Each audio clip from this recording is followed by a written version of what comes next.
Hello, welcome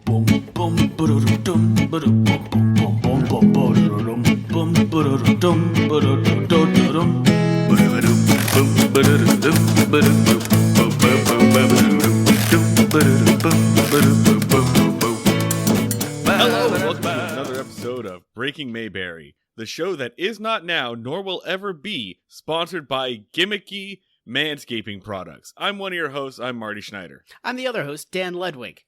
And just to be clear, we thought about it. We did, it was considered. The reason I introed us like that, just in case you were worried that, we would be, sell out to Big Razor at any point. Dan and I aren't going to. We looked into it. We considered it.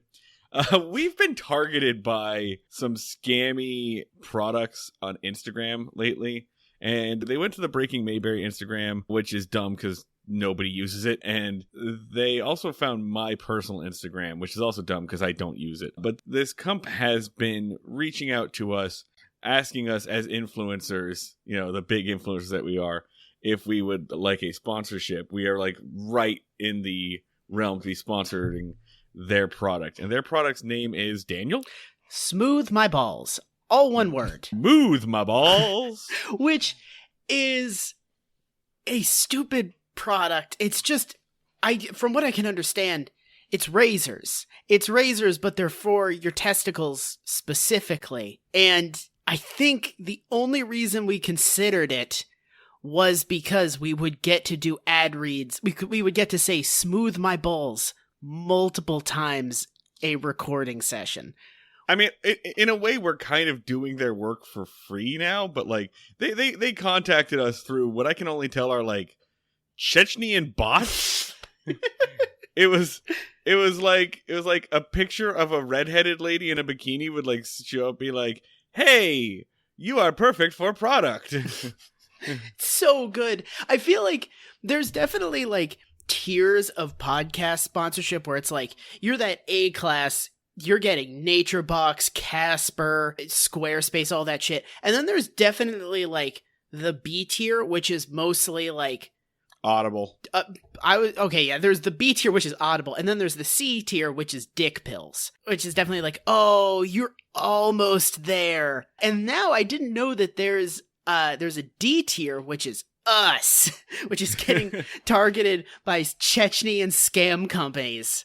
And to be clear, they weren't even giving us, how was it? I think they weren't even going to give us money. They were going to give us the product at a discount. They were going to we still had to buy the product, and then when they posted a review, they were going to give us a bunch more free stuff. We had to give them $80 to do it. Yeah. And we had to pay $80 to be sponsored by Smooth My Balls. We were essentially targeted by a testicle themed multi-level marketing scam.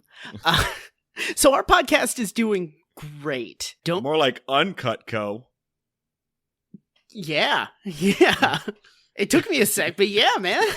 Yeah, bud. I don't mind doing a little free advertising for the Here's My Balls products. Oh yeah, do you want to do the ad reads that could have been? Yeah, what Dan, I feel like this is how we would approach it if we were sponsored by them, which we are not. Mm-hmm. I think it would just be hello and welcome to another episode of Breaking Mayberry, the only podcast that asks, Dan, how are your balls? They're doing all right. Okay, no, but you don't open, unless you're kind of hacky, you don't open with the thing. It's the there's a little pause in the, right after a thing. It's man, fuck Floyd. Pause, beat, beat, beat. Hey, listeners, if you're like me, you've been cursed by God with the sin of testicles. They're always doing things, horrible things, including growing hair. Why do they do that? Anyway, to solve that, you can use Smooth My Balls to smooth them. Just make them slightly more manageable so you can go about your day having to think about them a little less. So use the coupon code MANHUNT to begin your testicular journey. If you don't have testicles, congratulations, and also this wasn't for you. You are allowed to have fast-forwarded. Damn, dude, that was good. It's what could have been. Like, I could have been popping one of those off every week. You doing a lot of popping off with smooth my balls there? Are you popping off more with smooth balls or? Hey listeners, if you're like me, your partner is deeply dissatisfied with your sex life, and most of it is about the hairiness of your testicles. Well, cancel that divorce because we got a problem. A solution to your problem. You started that off, and when you said, hey listeners, if you're like me, your partner is deeply dissatisfied, and I thought you were talking about me. Like, I thought you were going to be like, with how the podcast is going so far. If you're like me, your partner is deeply dissatisfied with how the podcast is going so far. Neither of you had an intro for today's episode, so you decided to do the smooth my balls thing, and this is where it got you. All right. Hey, listener, if you're like me, your junk looks like a character from Labyrinth. Here's how you can fix that.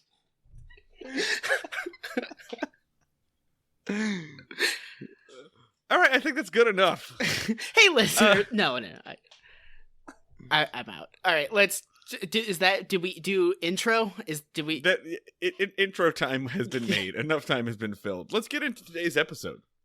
Today's episode is one of the most fascist things I've ever seen on television. And yet it rules.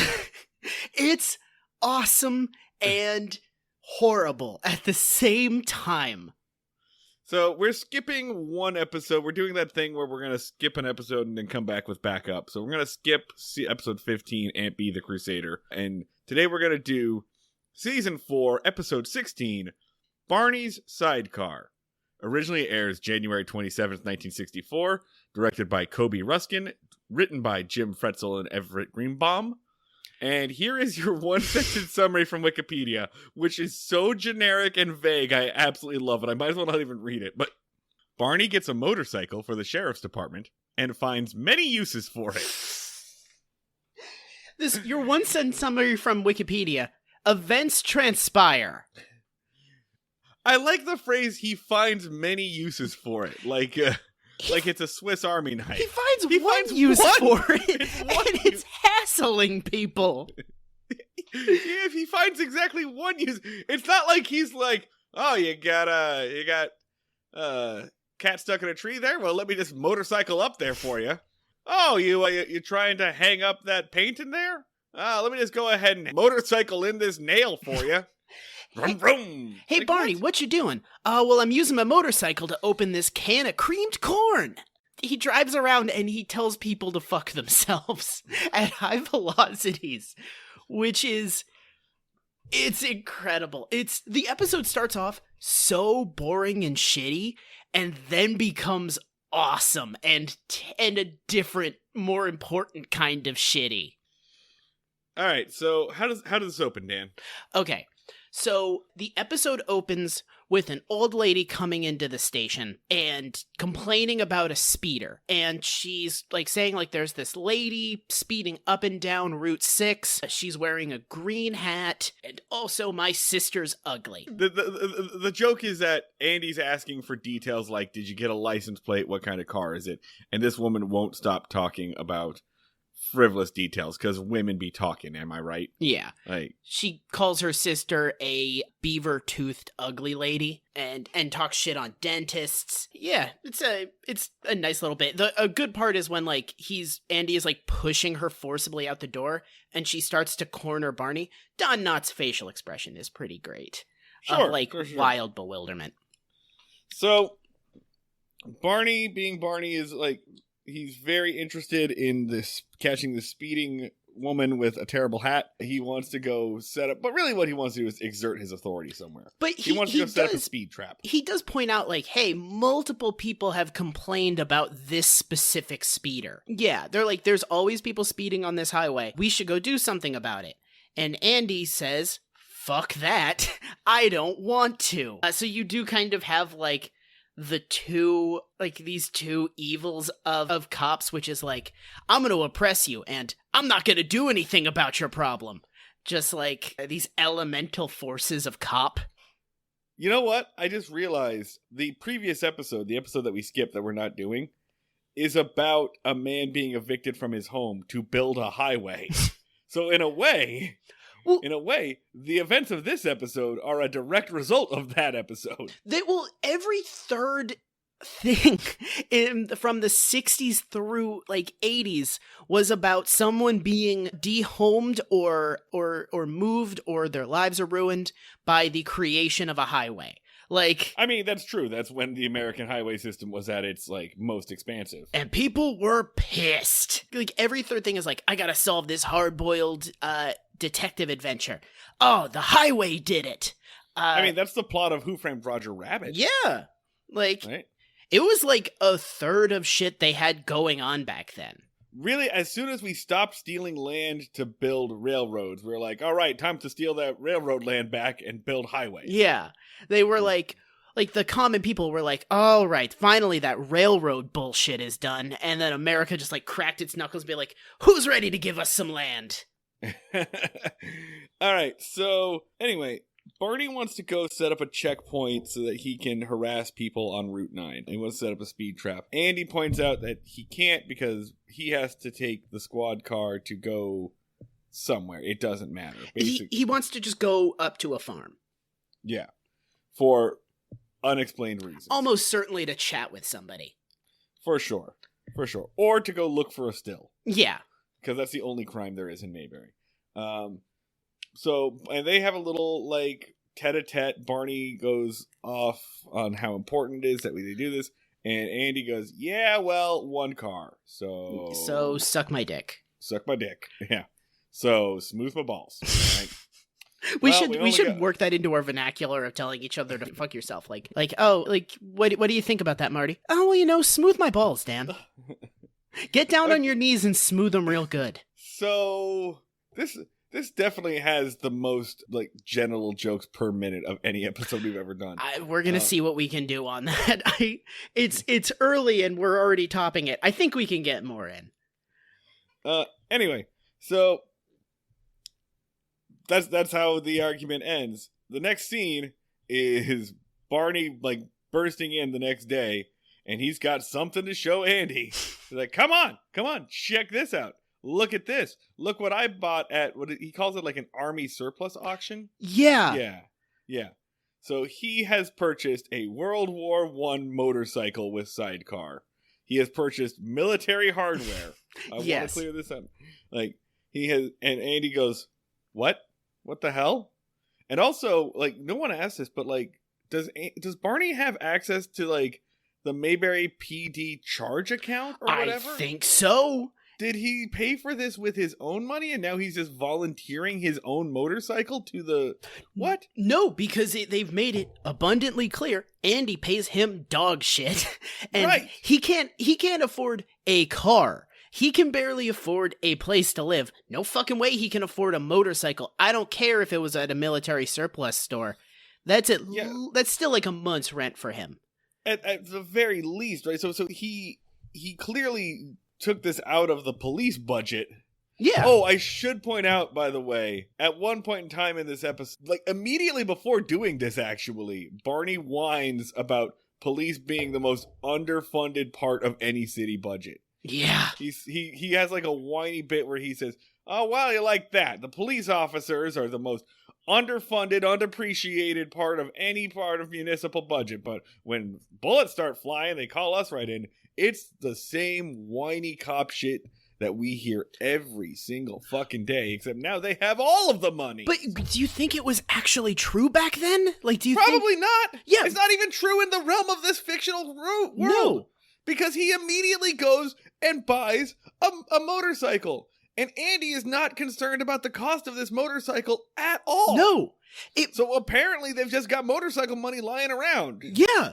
He definitely just like charged it to the jail and they're like, I don't know, forward it to the town. But also, they clearly get the most money because there's like 3 things in their town. One's the mayor's office, one's the post office, and one's their fucking jail. So like, you can't say that they're underfunded because they have one of the 3 buildings. Yeah, that's true. Yeah, but so this is like sort of the grim specter of things to come, which is just like cops start buying military equipment. For sure. We have to get into this, and also I'm gonna specify something here. This is I'll get into my theories later, but this is like accidentally one of the best cases I have ever seen. Like this for defunding the police. Yeah, like this episode doesn't mean to, but it accidentally makes a really solid case for abolition. Yes, and here we go. So like. Andy is like, well, this was a bad idea, but okay. Yeah. Right?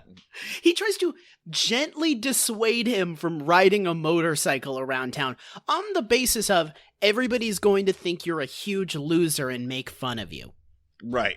Which is not a great argument because motorcycles are cool. I think, right, exactly. I'm very confused about that. Were right? motorcycles not cool back then? And also, everybody thinks Barney's a loser anyway, right? Like, if anything, like the motorcycle might help him in that department, but it doesn't because his very transparent attempt to be masculine is, well, widely derided by the old men of the town.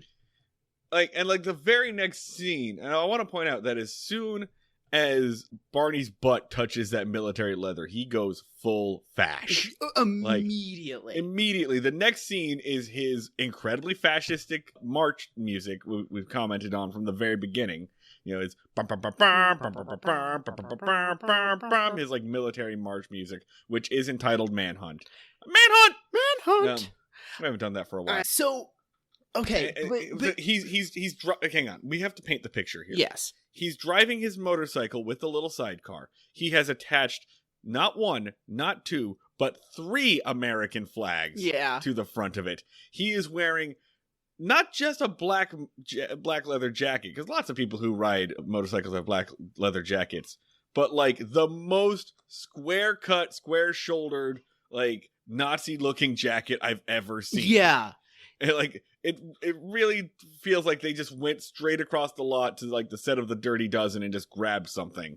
Like it's fucking incredible. And a helmet and these giant goggles that look ridiculous on them that don't have glass in them, by the way. Yeah. And the show's aware, right, of how ridiculous he looks. They comment on it multiple times, and they attribute it to the fact that the goggles are huge on his tiny shitty face. But like, so they expressly say like he looks fucking ridiculous in this. Everybody thinks the motorcycle is stupid, but that's the end of our criticism. And you know, like they don't explicitly say, hey, cops shouldn't buy military hardware. And you know that back then, how old was the person that watched this and said, that's a really fucking good idea? They have guns at the military surplus store. How old was the person who watched this? Well, let's go ahead and go to the ultra-reliable Mayberry Wiki and go to the commenter here, a fandom user who made this comment on March 27th, 2021. Oh my God. I've always thought having the motorcycle was a good idea. Barney got carried away, of course. Yeah, no, like definitely someone watched it and was like, fuck yeah, I'm just furiously masturbating to the idea of cops with military hardware. This is possibly like the germination of that idea. For sure. And you might, here's the thing, listeners, at this point you might be going, that's a little ridiculous. It's just a motorcycle. Just wait. Hold on. We should also point out that, like, not only is he on a power trip, but Barney goes into his full psychotic mode in this one. Like, he goes into that weird, like, Norman Bates-esque, I'm just like my mother in that way. Oh, God. Kind of thing that we haven't seen him do since season 1. Because I think they dropped it in season 1 because it was so disturbing. But at one point in time, like, while teasing him for his outfit, Andy takes his helmet and puts the helmet on his own head. And then, yeah, there's that weird fucking Norman Bates, also Patrick Bateman kind of, like, freak out that Barney does where he's just like, don't put my hat on, Andy. I don't like to wear a hat after another person wore my hat. I'm just like my mother that way. Why did they think that's so weird and creepy? It's it comes out completely out of left field and then briefly disappears to the point it must be a character improvisation that Don Knotts did, because otherwise, how the fuck would you write that and put it in? There's not like they don't resolve the show by Andy putting his hat on. Like, no, it's never paid off, right? No, like this is never mentioned again after Andy goes, "Oh, sorry, here's your hat." Like, it's just a moment that they put in there for bizarre reasons. And I should point out, this is also the first time in the history of the show that Andy does mention that Barney is mentally unstable. Yes. At one point in time in this episode, he says, "I wish there was a psychiatrist in town. Barney would be a great candidate." Yeah. So, from this moment on, we have to acknowledge that Andy's fully aware of Barney's condition. So, like, it definitely feels that's skipping ahead, because like there are basically 2 different episodes of a television show here, because they set up Barney buys a motorcycle because he thinks he'll look cool. Everybody in town makes fun of him and calls him a dork and says he looks stupid on the motorcycle. There's a lady speeder who is driving up and down Route 6 at breakneck speeds. And based off of never seen, by the way, like they never mention that speeder again. Based off of everything that would happen, like that has happened so far, the traditional way that this would go is everybody makes fun of Barney, he gets really sad, and in the end he catches the speeder or something. Right. That's kind of where I thought this was going. Yeah. And then Andy gives him permission to go to Route 6 for the first time. And the episode transforms. It like a werewolf. It just turns into an entirely different episode of TV. Yeah, so the first time Barney takes the motorcycle out, Andy's like, "You know what? Fine, go up to Route 6, see what you can do." The second time he takes the motorcycle out, this is right after the hat thing that we just mentioned, and he convinces Andy, like, to come and take a ride with him on the motorcycle. And Andy's like, "All right, fine, I'll get in the sidecar. I'll ride, bitch." And they go out there, and there's a whole group of men that are like gawking at the stupid motorcycle and chuckling. And this is a funny bit, right? Andy sits in the sidecar, Barney gets on the motorcycle and revs it up, and Barney goes, "You ready?" And Andy says, "Yeah, let her rip." And then Barney drives off, and the sidecar is on blocks, detached, and Andy stays there. And all of the old men have a good laugh, and Andy has a good laugh. And Barney drives back around and starts screaming that he's going to lock them all up. Yeah, he threatens to arrest all of them. Yeah, for, I don't know, loitering and messing with police property and whatever. I really thought that the plot of the episode was going to be that Barney can't ride the motorcycle. Like, I thought that was going to be like the thrust of it is Barney has a motorcycle and the entire time is going to be him trying to ride it. No problem zipping around on this thing, which does require like the most suspension of disbelief. It's true. That I've had to give this show in a good long while. But yeah, so after that first event, he goes out to the highway and already is going bugfuck crazy because he has tied he's made a wall of brush and then tied the wall of brush to the front of his motorcycle. And not a small wall of brush that's like, below eye level. Massive. 3 men high, a giant wall of brush. And you may be asking yourself, listener, well, how can he see past that? And the answer is, shut up. And then you're probably wondering, well, he probably takes the wall of brush off the motorcycle before he drives it. Shut up. And then you're probably saying, well, he definitely doesn't turn into oncoming traffic and then face a truck that is coming at him full speed while still camouflaged, so you can't see a motorcycle, you can just see a moving wall of brush. That wasn't really a question, listener, you just kind of clearly watched the episode. Yes, he did do that. He does a 90-degree turn, so with this wall of foliage still attached to his motorcycle, he pulls in front of a vehicle, a truck, an oncoming truck, and he just like waves it. So the truck driver just doesn't know that there's a cop on the other side. He just sees a bush with arms walk out onto the highway. In a better world, the truck driver would say, well, clearly a bush a bush blew onto the highway, I get to run that shit over. Hell Yeah, yes. for sure. Oh, why did the bush shriek in agony as I went through it? That's weird. I should have done my research on speedometer technology or whatever, but okay, so he pulls over the truck driver, right? And he's already tripping on it. Like, he does the whole operator license, give me your license. There's no registration. He doesn't ask for registration, but give me your license, please. And the driver goes, what did I do wrong? Give me your license. Okay, here's my license. Tell me what I did wrong. And Barney says, okay, but you were clearly I caught you doing 40 in a 35.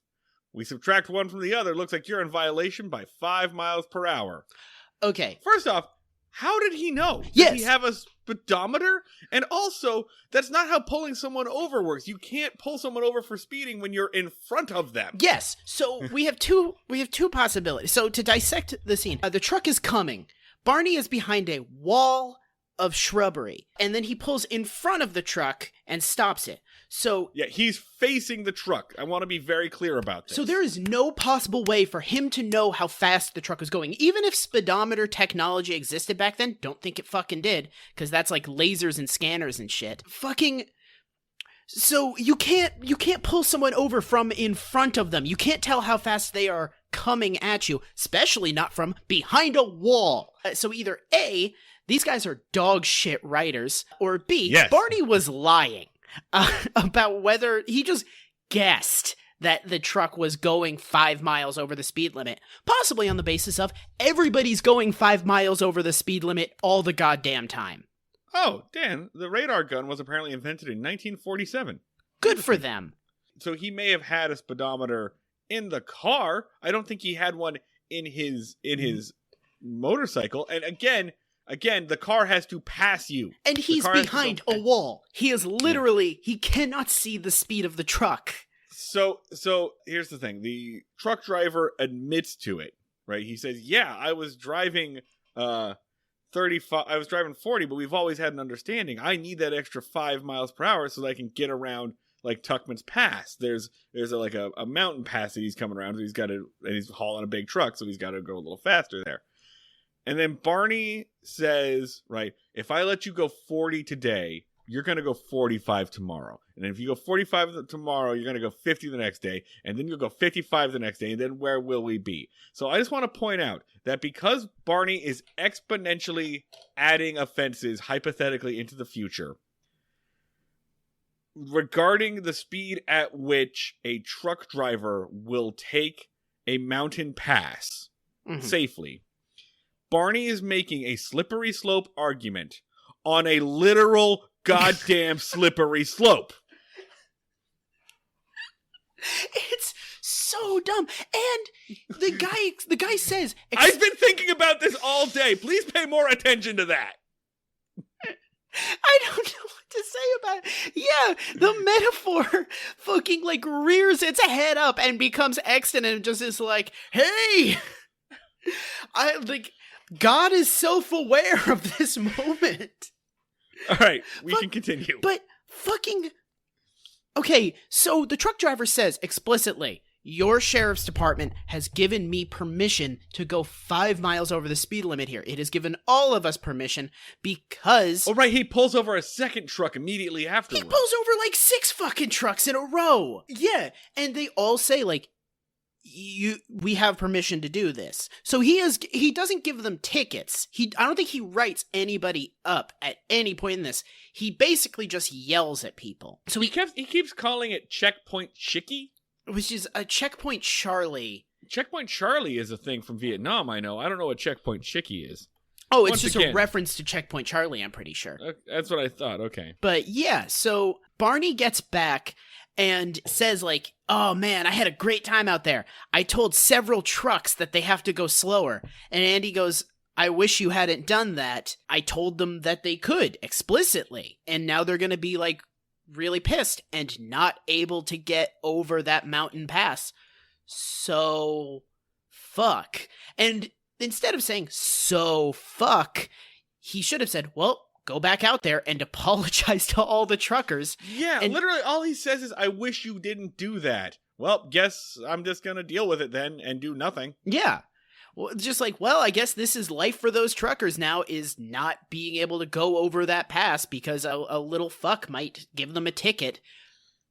I'm in no position of authority over that and can do nothing about it. Yeah. All right. Wish that wasn't the case. And then the situation escalates with what can only be described as a reign of terror. Because the first thing that happens is Andy and his family are sleeping in the middle of the night. And they hear the sound of several trucks blasting through town while honking their horns. So the truckers are getting revenge by going through town as late in the night and as loudly as possible, which fucking rules. I wish that they'd kept up on that, and the remainder of the plot had been the truckers of America have declared war on Mayberry and they demand sacrifice.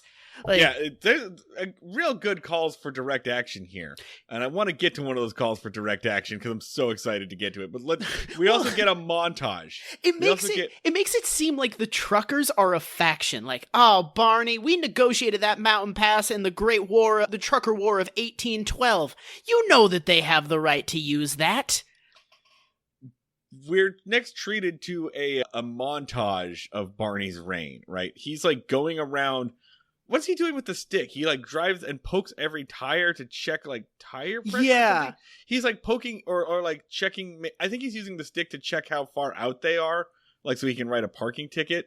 So he's like using his motorcycle to quibble around. At one point in time, he pulls out from behind a grocery store to scare Aunt B, to scream at her for jaywalking. She drops her groceries. So it's basically just a whole montage of him harassing people with the power of his motorcycle. Yeah. Aunt B's immediate response is, we need to kill him.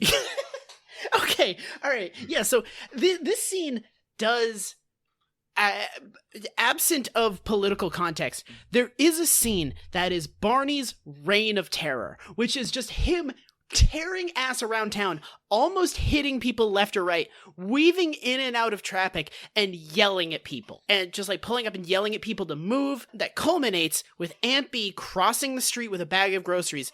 Barney almost hitting her, causing her to drop the bag of groceries, and then driving over her groceries and telling her not to jaywalk.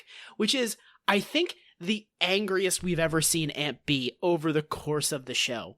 I've seen an episode, you haven't. But to be clear, like, she goes to Andy, and I'm not exaggerating here. First off, like, the show is aware of how fascist Barney is being, because Aunt B says, hey, he's acting like a Nazi.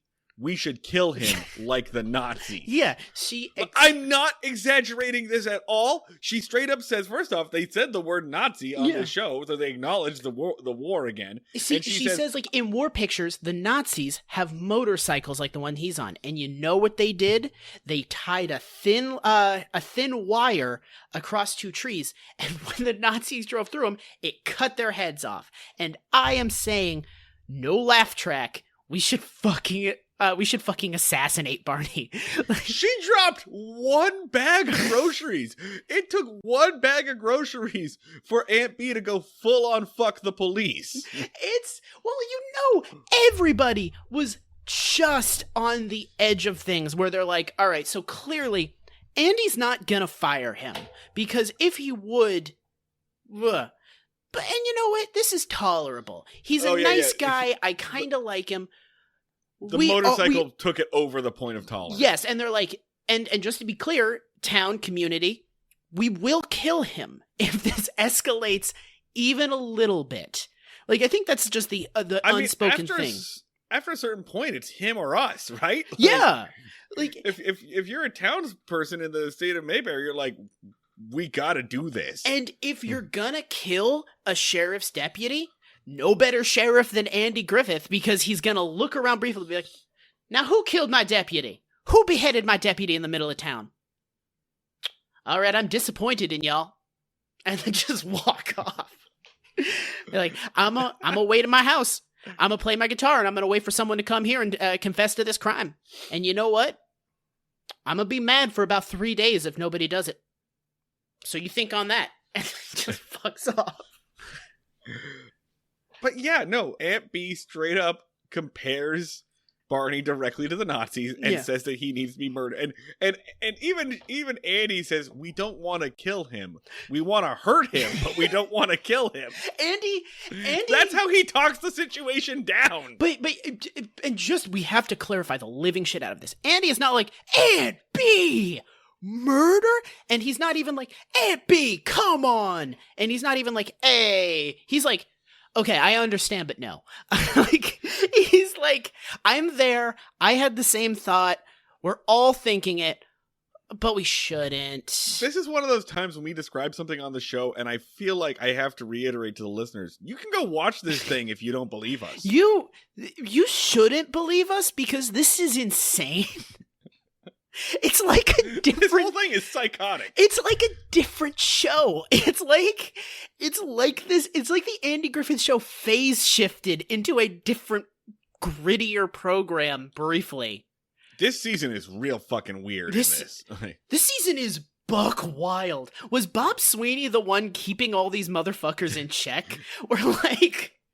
Was Everett Greenbaum just coming into the office and being like, I want to give Barney a bear cannon, a big old cannon that shoots bears, and he fires it at the children, and Bob Sweeney was like, Everett, you need to stop hitting the sauce so bad. And now he's gone, and they're just like, let's go fucking crazy. It's Gremlins 2 up in here. We're going wild. This episode not directed by little Dutch boy sticking his finger in the dam and holding back the wall of psychotic behavior, Bob Sweeney.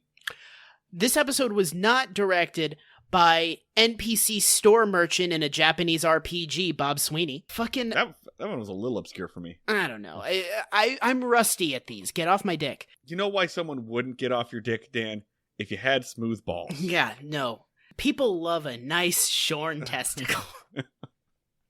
Fucking okay, so they briefly discuss murdering Barney, and then this is where the line about Barney needing a psychiatrist comes from. Not specifically saying he needs a psychiatrist because he needs help, but he needs a psychiatrist because someone could write a paper about him. Like my deputy is a mental anomaly that should be in the fucking in the DSM.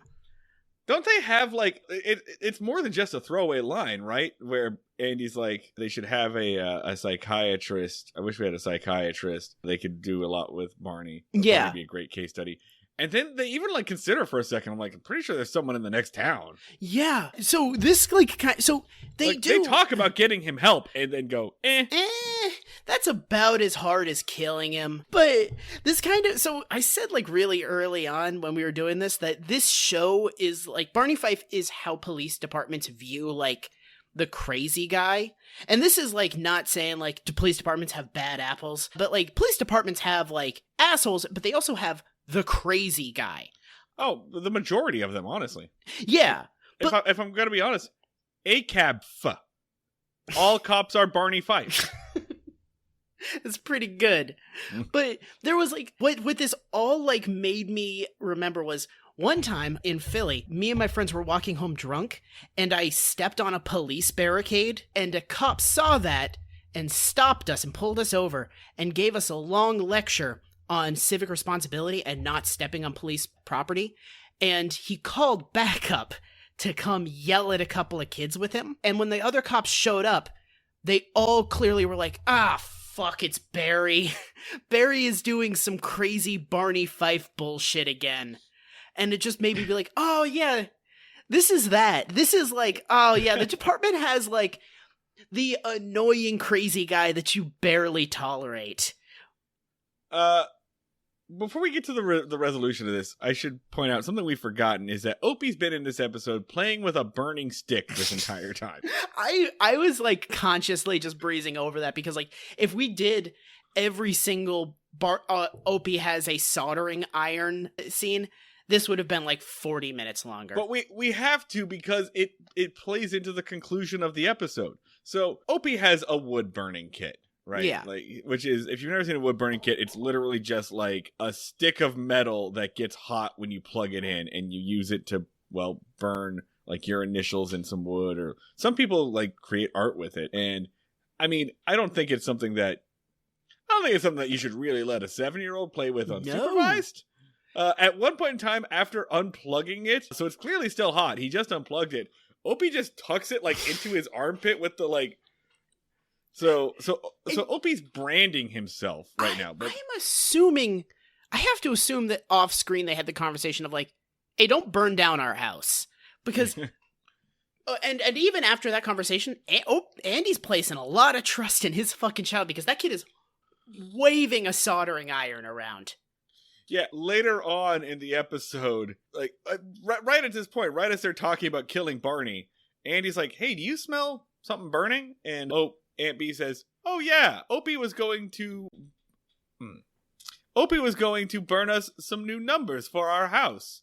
And Andy, like Natalie Portman meme, like, on another piece of wood, right?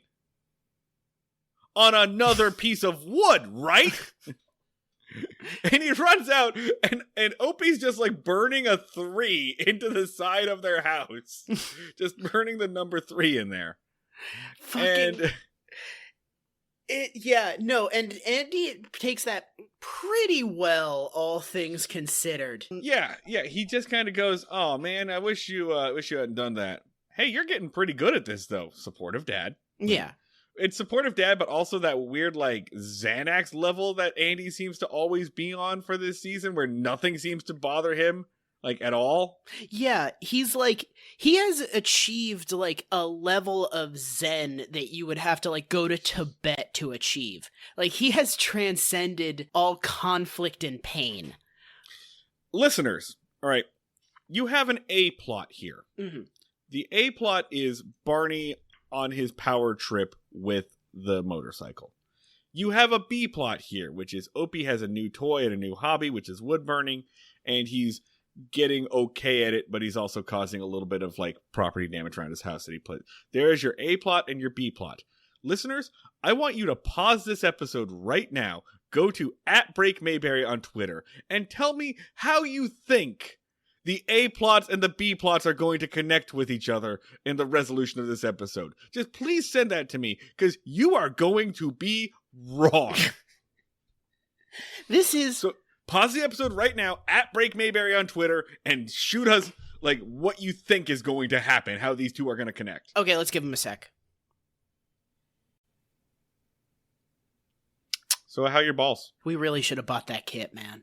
It's just an absolute quagmire down there. I get it. It's like working from home, like you lose track of it. It's like the U.S. occupation of Iraq, man. It's just spun wildly out of control. Damn, dude. Okay, so we're back. Yeah, glad you're here. So Andy looks at his son's handiwork as he gives him another piece of wood to burn an etching into, and he goes, "You're getting pretty good at that. Maybe someday people will pay you for it. They'll like want to write signs, people want their name, or like..." And then it's like this long bit where they just keep naming different kinds of signs. Like, maybe you'll want an open sign or an out to lunch sign. And Opie's like, what about a beware of dog sign? Like, yeah, that's a type of sign. That's also a sign. I honestly, it would have been the best part of the episode if they'd just done that scene for like another 3 minutes. Like, another 3 minutes. A pool sign, a pool's open sign, a pool's closed sign. No diving. No. What about a sign, like an office sign that says you don't have to be crazy to work here, but it helps? That's a funny sign. Like an employees must wash hands sign. Yeah, that's a good sign. People need that sign. What about like a God bless this mess sign that you could like hang up in your foyer? Oh, for sure. You're going to want a live, laugh, love sign. Yeah. Those are all good signs. Where are we? What's going on? Where did we go here? Oh my God, I have a crisis to solve. Anyway, is it noon? We started this at 9 a.m. While they're Bubba Gumping these signs, a light bulb goes off in Andy's head. And listeners, whatever solution you tweeted at us, was it dumb enough? Wasn't.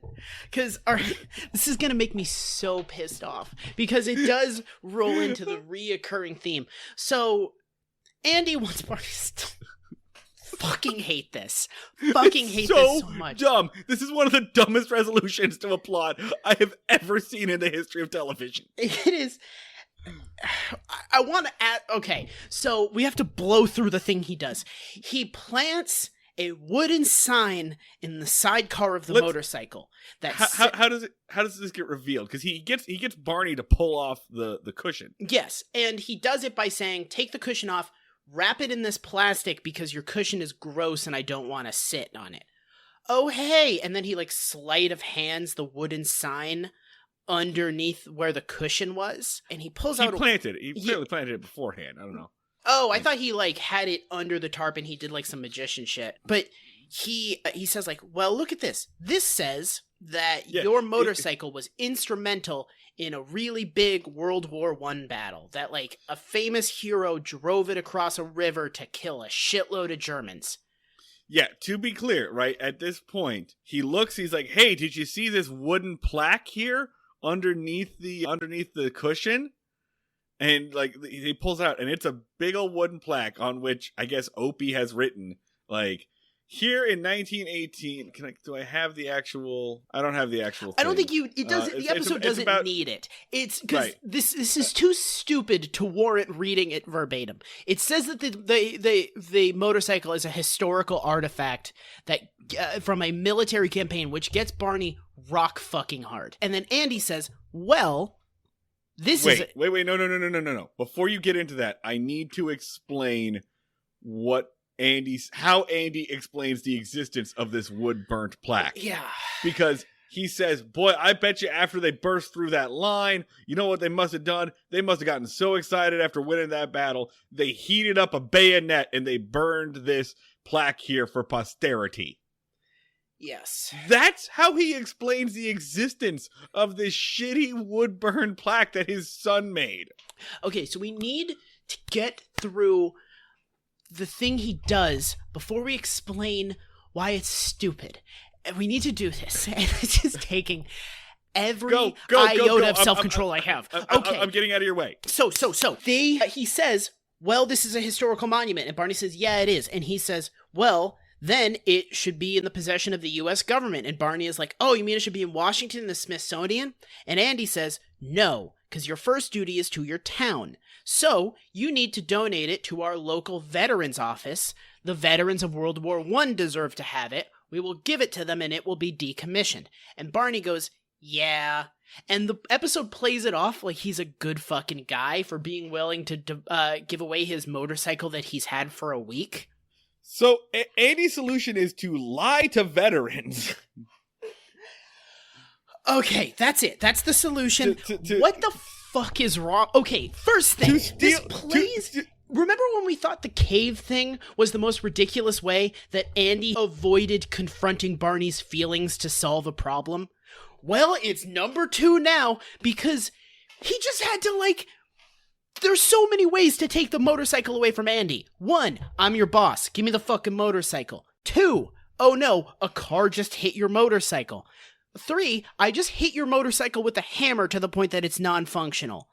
Yeah, man, you have a knife. That thing has tires. Yeah, I thought he was going to use the soldering iron to just destroy the motorcycle. I also thought that. Yeah. Because there's one scene where he's holding the wood burning kit and he's looking up in the sky yeah, that'll do it. And I was like, oh yeah, of course.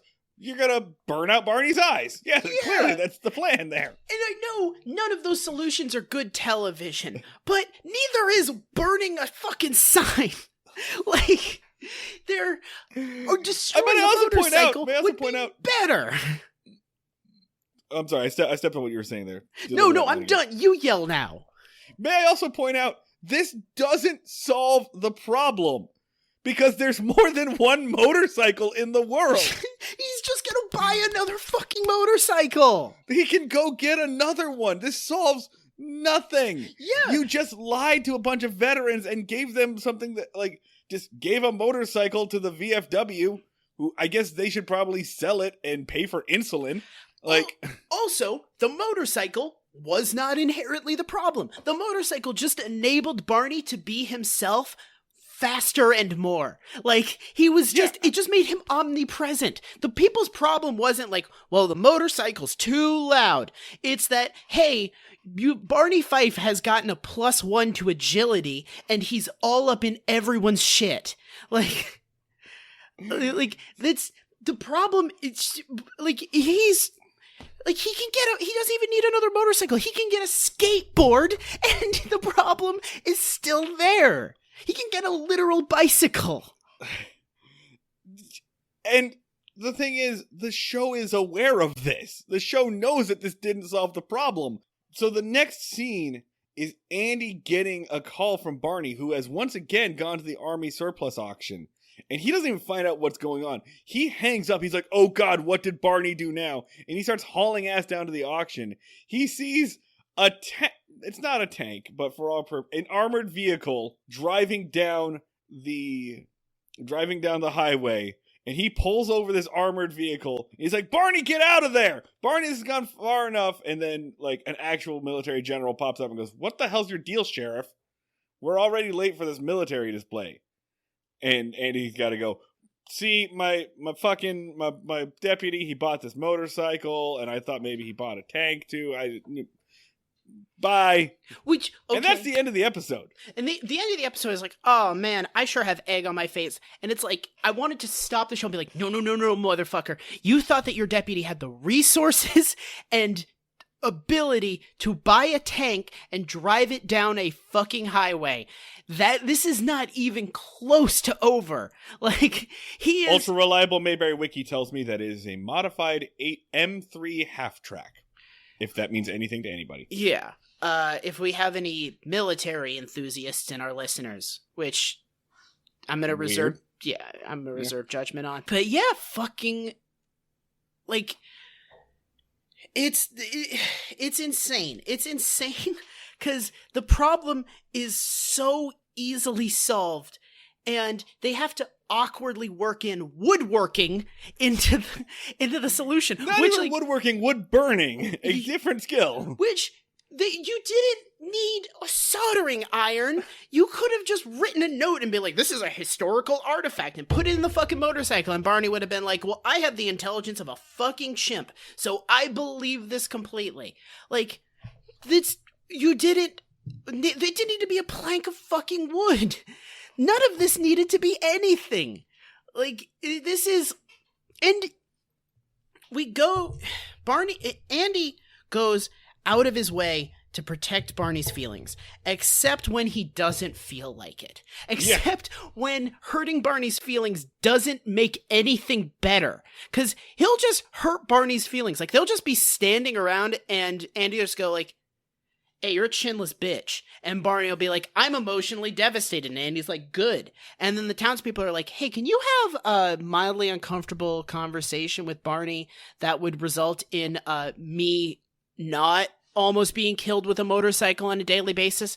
And Andy's like, I think we might just have to kill him instead. Because I can't do that.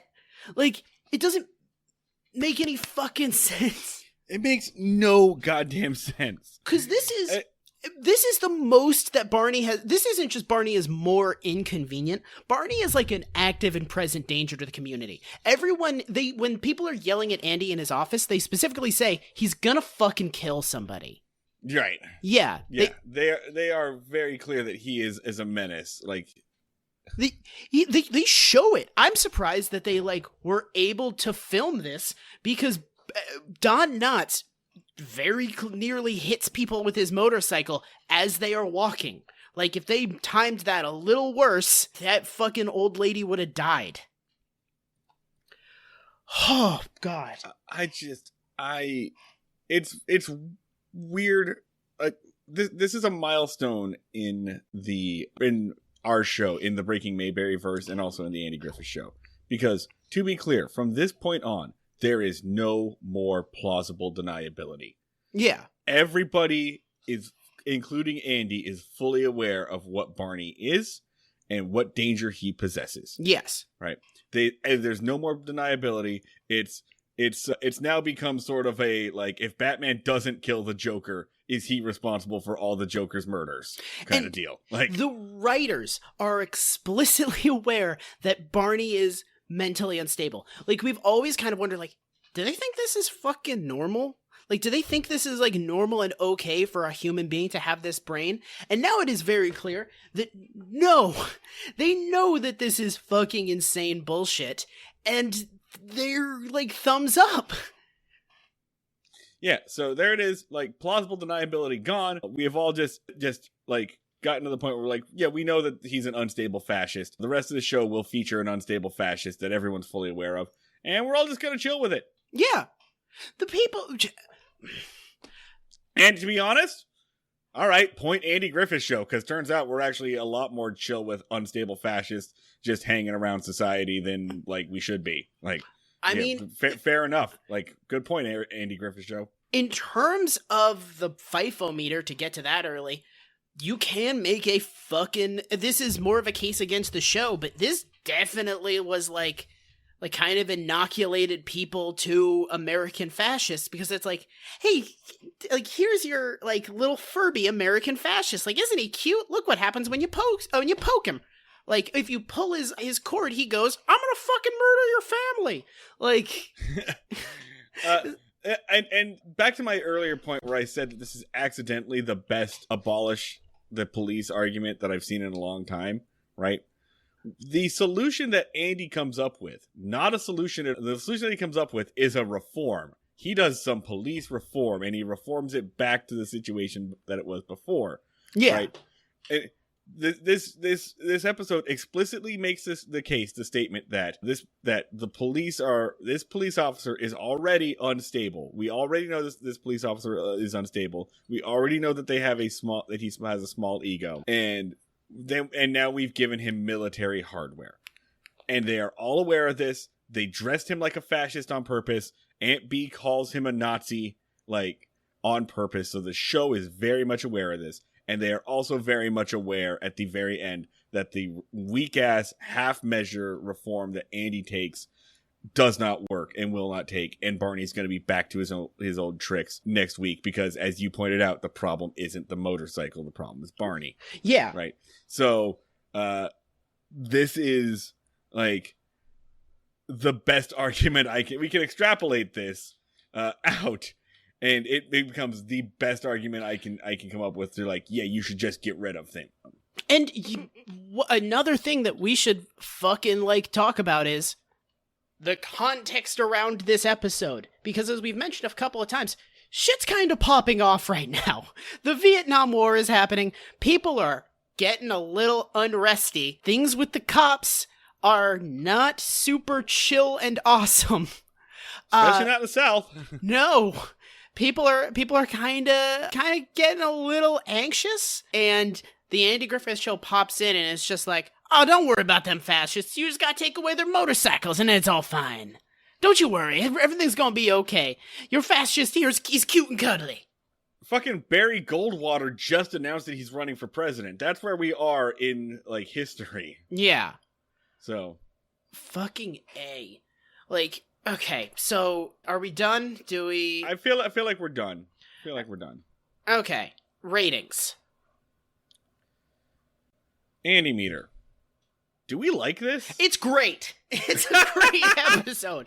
That's the thing I alluded to. This episode rules because it has Don Knotts zipping around on a motorcycle, hassling people, which is hilarious. Yeah, objectively, like, in a vacuum, very funny. It's so good. Don Knotts almost hitting an old woman, running over her groceries and telling her not to jaywalk is so fucking funny. It's so good. Like, you should watch this asshole piece of shit episode because the imagery, I cannot convey to you how fucking funny the imagery of Don Knotts on a motorcycle is. Especially when he's doing a reign of terror. Yeah, I thought it was pretty funny. I'm not. What are you rating it at? I'm gonna give it like a 8. All right, I'm gonna go like a 7. I don't think I like this much. The wall of shrubbery is fucking hilarious. A lot of the physical humor gags are great. The casual Aunt B talking about decapitating Barney. It's fucking hilarious. The trucker revolt is really good. Yeah, it's all great. There's even some of the sign shit is pretty fucking funny. Yeah, and Barney meter. This is a hard one. It's horrible. I think I have to give it like a 7 or an 8 just because of how passive, like just the passive acceptance that this has, and the removal of all plausible deniability from this point on. Like, I have to say, like, this probably did some sort of damage some sort of psychic damage to the country. I think untangling what this did to America is difficult and like complicated. It did something real hard. All of the things we're talking about here, this is just like one major contributing factor to a lifetime of attitudes building up, right? But I mean, this is it bothers me because this is like the most outright that the show has ever addressed Barney's instability and his like proto-fascist tendencies. Yeah. So the show has now told us that it knows what's going on, and they think it's cute. Yeah. And is fascist. It basically establishes the message of this episode is basically like, listen, fascism is inconvenient. Like, but you just kind of got to deal with it. Vote Goldwater. Vote Goldwater. Fucking A. Yeah, no, it's not an endorsement of fascism.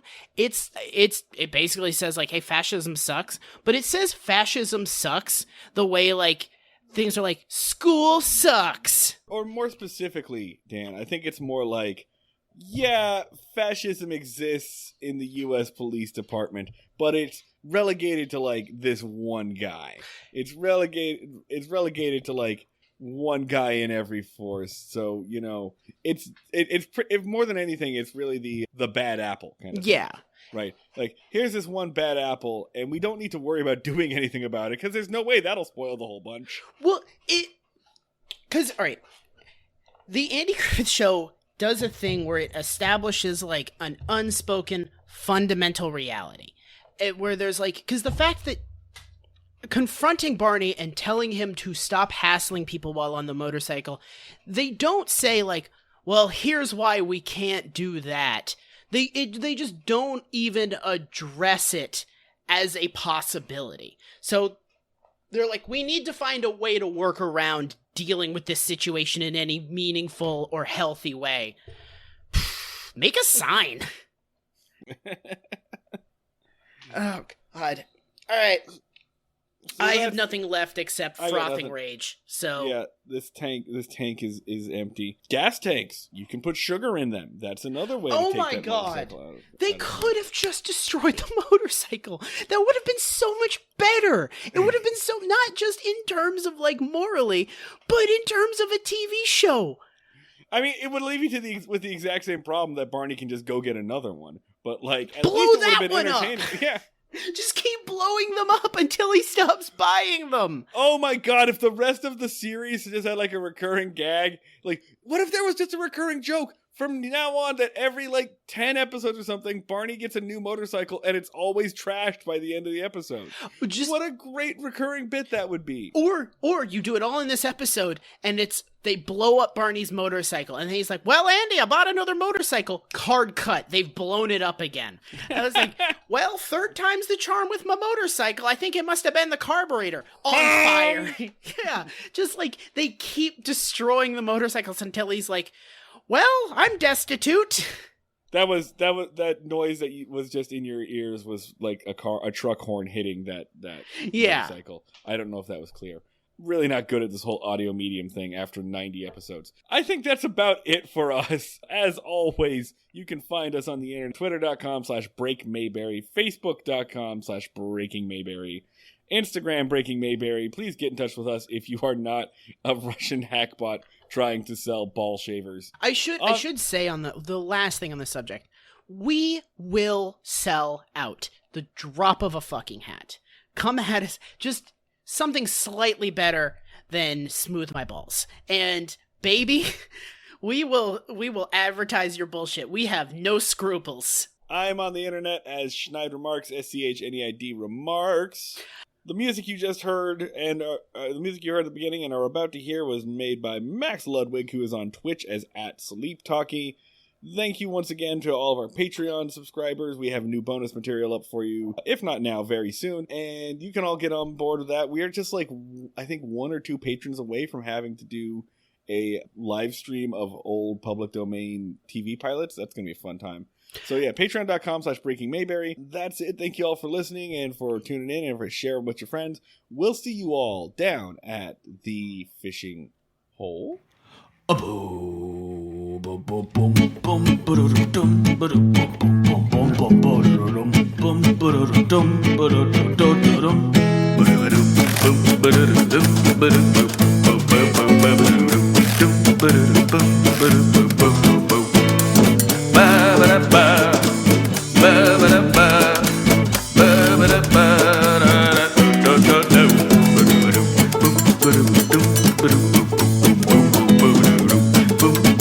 Ba-da-ba-ba